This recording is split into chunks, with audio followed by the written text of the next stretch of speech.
Chapter 1. Out of the Stable. Because in Stable 2, no pony ever enters, and no pony ever leaves. Gray. The walls of the maintenance stalls were all a very monotonous, dull gray.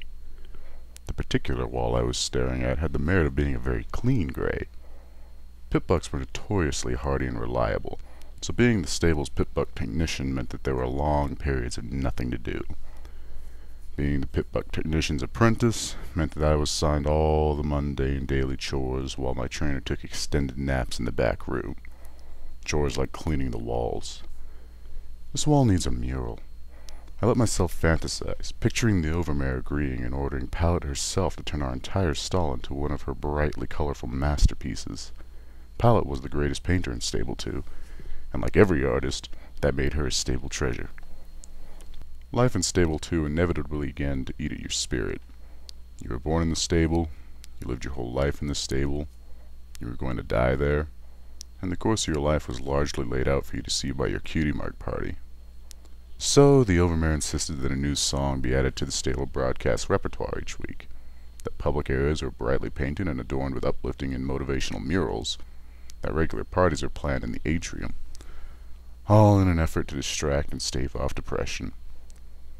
Reality came crashing back as I stared at the eternally blank gray. Beautifying maintenance areas was tragically low priority already, and the pit-buck technician's stall was one of the least trafficked parts of maintenance.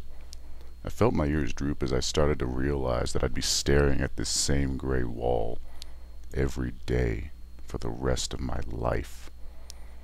Oh dear, is it really that bad? And there she was, Velvet Remedy. The gorgeous charcoal-coated unicorn with streaks of color in her white mane, and with a voice as smooth as silk and as rich as the finest chocolate, was standing there in the doorway of my stall. I felt immediately grateful that I had finished cleaning, and simultaneously ashamed that the room was so beneath her. Couldn't believe she was standing there. I'd seen her on the stage above us at late parties. I'd listened to her songs incessantly, recording every new one on my pit-buck so that I didn't have to wait to hear it again. I'll admit it now, I had a crush on Velvet Remedy for years. Me and at least 300 other ponies. My mother used to laugh at that. "Little Pip," she would say, chortling with her friends. "Velvet Remedy's barn door doesn't swing that way." It took me a couple of years to understand what my mother meant by that. It took me several seconds to process that Velvet Remedy had just asked me something. Huh? Wonderful response, Little Pip. So elegant. I wanted to dig my way through the concrete floor and pull the chunks over top of me. She smiled sweetly.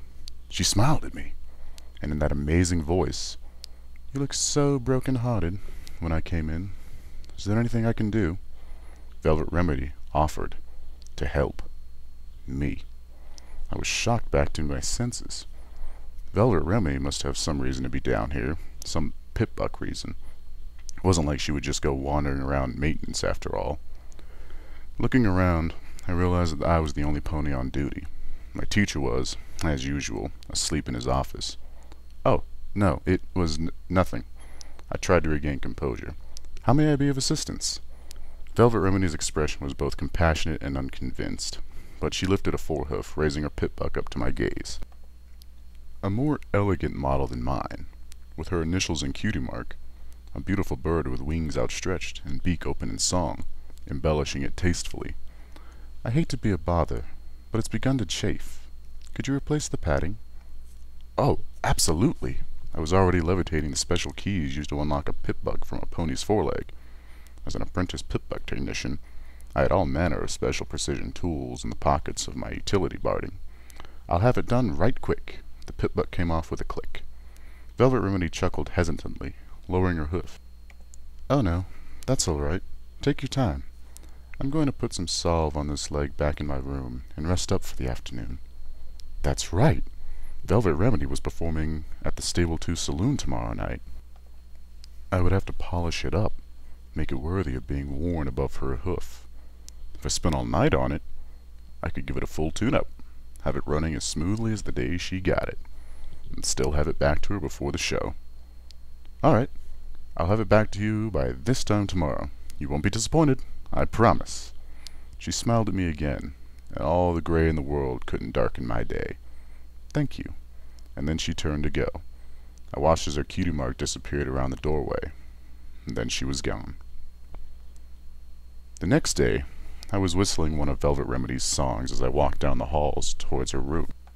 Her pip-buck was hovering along beside me in a field of magical levitation, freshly padded with the best lining I could find, looking new and shiny. I was tired from a long night of work, but in high spirits. Velvet Remedy was going to be so happy with my work. Turning the corner, I was startled out of my reverie by the mass of ponies gathered outside Velvet Remedy's room. Damn! I was going to have to battle my way through the hoofprint seekers and paparazzi. Levitating the pip-buck higher, I started to shove my way into the crowd. She's gone. How could she leave? The hushed voices and panicked whinnies around me grew alarming. Why would she abandon us? Gone? Velvet Remedy was gone? And then the words that stopped me cold. I didn't think the stable door could even open. She was gone outside? Don't worry, every pony, boomed the voice of the old mare from somewhere in the crowd. I have the tag of each and every pony in the stable. I will personally send out a rescue party. We'll have our Velvet back by the end of the day. Worry not. I felt I was drowning in cold, wet cement. My gaze slowly moved up towards the pip-buck floating above me. I lowered my head, slowly trying to back out of the crowd, curling the floating pip-buck close. When the overmare brought up Velvet Remedy's tag, it would lead every pony not to Velvet, but to her pip-buck sitting in the maintenance. With a thump, I backed into some pony, startling me enough that the levitation field evaporated in a poof, and the clean and shiny pip-buck clattered to the floor. Turning around, I found myself eye to eye with the overmare. She didn't speak, her gaze turning to the pip-buck on the ground, Velvet Remedy's initials and cutie mark clearly visible. What is this? The overmare spoke slowly and dangerously. All eyes turned to me. I could feel every pair of eyes. Nobody spoke. The silence bore down like a lead blanket. My mouth went dry. I couldn't find my voice. I didn't need to. I could feel the wave of loathing. Dozens of Velvet Remedy fan ponies, and I was the pony holding the reason why their idol was lost to them. The overmare's voice was low and surprisingly gentle. Take it and go to your room. Swiftly. She didn't have to tell me twice.